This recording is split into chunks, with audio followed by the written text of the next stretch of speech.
ఈ పత్తి సాగులో ఎన్ని రకాల విత్తనాలు వేసినా, ఎంతో కష్టపడి ఎక్కువ పెట్టుబడి పెట్టినా కూడా ఆశించిన ఫలితాలు రావడం లేదు.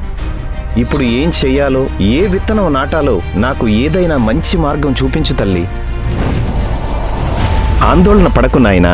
అపార అనుభవం, సాంకేతిక పరిజ్ఞానం కలిగిన యుఎస్ అగ్రి సీడ్స్ వారి యుఎస్ 4753 విత్తనం ప్రయత్నించు. ఈసారి నీకు అన్ని అద్భుతమైన ఫలితాలు వస్తాయి. అయితే నేను ఈసారి యుఎస్ 4753 విత్తనం వాడతాను. రైతన్నలారా గమనించండి, మీ పత్తి సాగులో ఘనమైన దిగుబడి, అధిక ఆదాయం మీ అభిలాష అయితే అది నెరవేర్చే నమ్మకమైన మార్గం మన యుఎస్ అగ్రి సీడ్స్ వారి యుఎస్ 4753 విత్తనం వచ్చేసింది. ప్రారంభ దశ నుండే దృఢమైన మొక్కలు, పెద్ద పెద్ద కాయలు, దగ్గర కాపుతో రసం పీల్చే పురుగుల నుండి సమర్థవంతంగా రక్షించి ఆపై రైతన్నకి మంచి దిగుబడి, లాభాలను అందిస్తుంది. ఇక ఆలస్యమెందుకు? ఈ రోజే యుఎస్ 4753 విత్తనం నాటండి. మీరు అభిలాషించారు, మేము నెరవేర్చాము. యుఎస్ 4753